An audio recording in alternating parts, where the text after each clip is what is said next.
మంచిగా చేసుకోవాలన్నా మాకు అని నిలబడ్డాం, మాకు వెళ్ళి చేసుకున్నాం. వాళ్ళందరూ నమ్మిరు, మాకు కూడా చేయండి చేయండి మాకు అని మమ్మల్ని కోరుకొని వచ్చింది.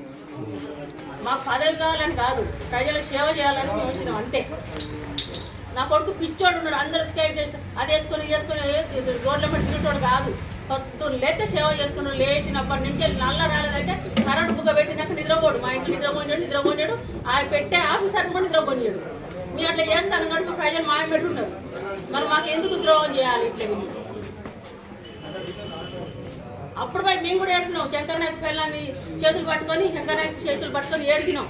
నాకు చైర్మన్ పదవి ఇవ్వండి ఇవ్వండి అని అంటే, నువ్వు కోట్లు సంపాదించలేక మీ ఆయన అన్నది ఆమె నన్ను ముఖం పట్టుకొని. నేను నాకు పోతే మా పిల్లలు పోతే కోట్లు సంపాదించలే, మీ అక్క 2 కోట్లు ఇస్తే మీరు ఇస్తాం కదా అన్నాడు. నీ ఎవరి నుంచి తీర్చేయాలి 2 కోట్లు? మా అత్తమ్మ సంపాదించిన 2 ఎకరాలు అమ్మి అమ్మ అన్న ఇవ్వాలమ్మా అవసరం వస్తే అన్నది. అప్పటి నుంచి నోరు మూసుకొని మా ఇంటికి పోకుంటున్నాం. మొన్న చైర్మన్ అప్పుడు తుర్కోనికి ఇచ్చింది నా పిల్లలు ఉరి పెట్టుకొని సస్తారట. నేను మాకు చైర్మన్ ఇవ్వకుంటే నాకు నా పిల్లలు ఏడతాను, ఆ తుర్కాయనకి ఇవ్వకుంటే మీకు ఇయ్యను ఎంతనగానో మొహం ఇచ్చి చెప్తే నోరు పూసుకొని వచ్చి ఇంట్లో పండుకున్నాం. మరి తుర్కడా చేసిండు. 2 రోజుల నుంచి మేము చేయలేదా?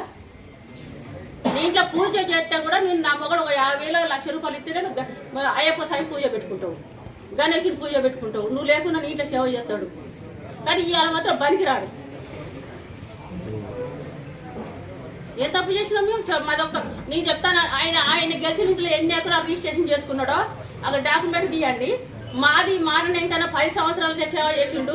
1 గుంట భూమి 100 గజాల జాగా బాగా రిజిస్ట్రేషన్ మా పేరు మీద ఉంటే మేము మైపాదలు పెట్టిపోతాం. ఒకటే ముచ్చట.